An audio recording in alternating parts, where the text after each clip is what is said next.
Hello, and welcome to Citizen Speak. This is where we talk about the news that's going on in the world and our take on it.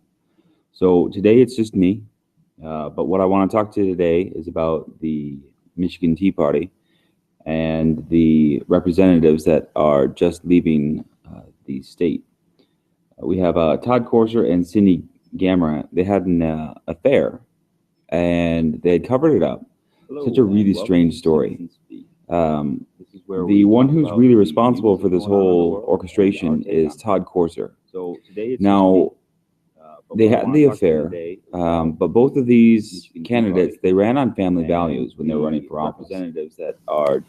And when they had this affair and it started to come out that they did have the affair, Todd Corser, what he did is he put out a fake email saying that he had a sex scandal with a gay prostitute, that he would hire gay men in Lansing to have sex with them just outside of a bar.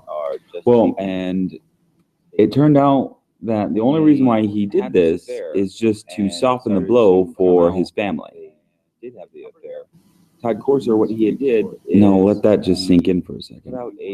To soften the blow for his family, this man who ran on family values said that he had a gay sex scandal going on with men.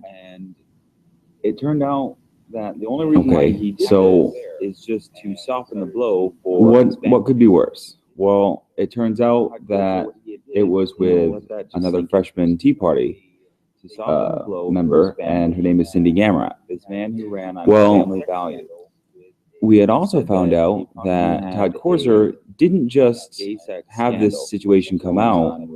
He had bought a burner phone, and he had sent text messages to himself on his personal cell phone and over to Cindy, and they were blackmail texts.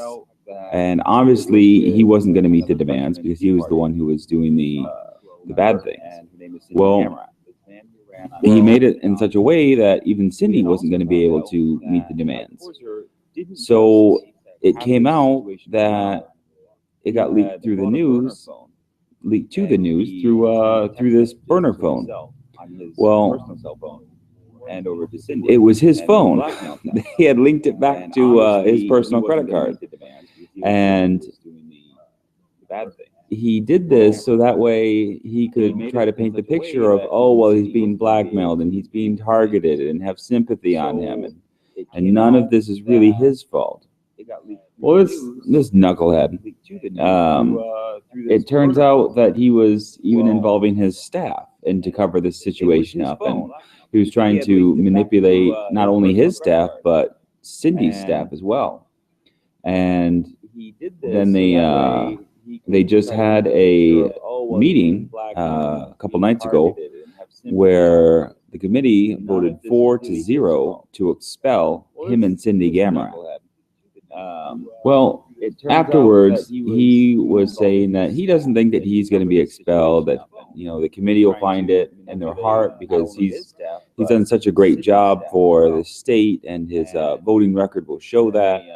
And he's done everything that he can to just be a good person and to do the right thing. Well, as the axe was coming down, he decided to resign, and he got out of there. Cindy Gamrat, she stayed, and there was a vote, and she ended up getting expelled. So they're both out of doing any harm to the political system here in Michigan any further, thankfully.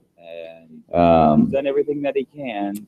But Cindy, and her statement going out, was that she said she had tried to do everything in her power to stay, and she had done everything that she could possibly do to redeem the situation.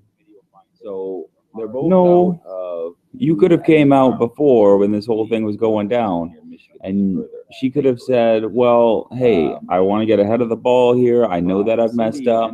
I know that I ran on family values, and I want to hold gay people down from having their rights to marry and to be equals. But you know what? I messed up, and this is how I messed up. But no, she didn't do that. Instead, She tried to stick to her guns and play the victim card. Nope, you're just as responsible and just as dirty as Todd Corser. So, me personally, I'm thankful that they're both out of office and they're not going to have any further position to damage the state. I don't get it.